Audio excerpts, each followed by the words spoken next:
မင်္ဂလာပါသားတို့သမီးတို့ရေဒီကနေ့မှာတော့ Focus Story Channel လေးကနေပြီးတော့ကလေးတို့ကိုစိတ်ဝင်စားဖွယ်ကောင်းပြီးသင်ခန်းစာယူနိုင်မဲ့ပုံမြင်လေးတစ်ပုဒ်ကိုပြောပြချင်ပါတယ်။ဟိုးရှိတုန်းကအတိုင်းပြည်တစ်ခုမှာ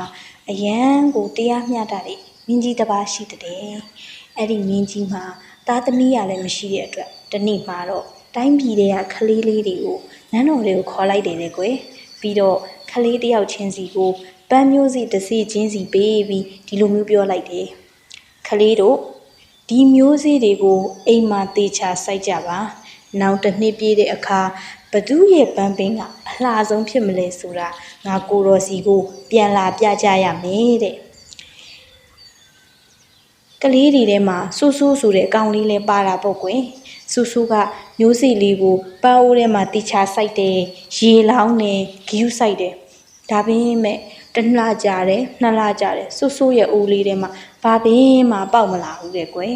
တစ်နှစ်ပြည့်တဲ့နေ့မှာတော့ကလေးတွေအားလုံးနန်းတော်တွေကိုပန်းအိုးကိုစီနဲ့ပြန်လာကြတယ်တချို့ကလေးတွေရဲ့အိုးထဲမှာ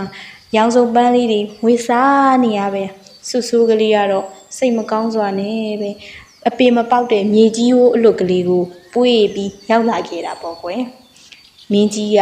ပန်းအိုးတွေကိုတစ်ခုချင်းစီလိုက်ကြည့်တယ်နောက်ဆုံးဆူဆူရဲ့အိုးအလွတ်နားလေးကိုရောက်လာတဲ့အခါမင်းကြီးကပြုံးပြီးဒီလိုပြောလိုက်တယ်ကွယ်ဒီတိုင်းပြည်ရဲ့အနာဂတ်မင်းသားလေးဟာဒီကောင်လေးပဲဖြစ်ရမယ်ဘာလို့လဲဆိုတော့ငါပေးလိုက်တဲ့မျိုးစေ့တွေဟာအပင်မပေါက်အောင်ပြုတ်ထားတဲ့မျိုးစေ့တွေဖြစ်နေလို့ပဲ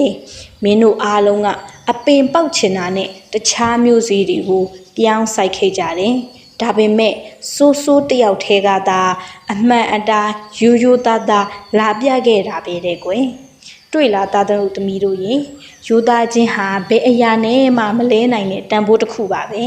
အမှန်အတိုင်းပြောရတာကလည်းလူတစ်ယောက်ကိုအလှပဆုံးဖြစ်စေပါတယ်ကွယ်ကဲ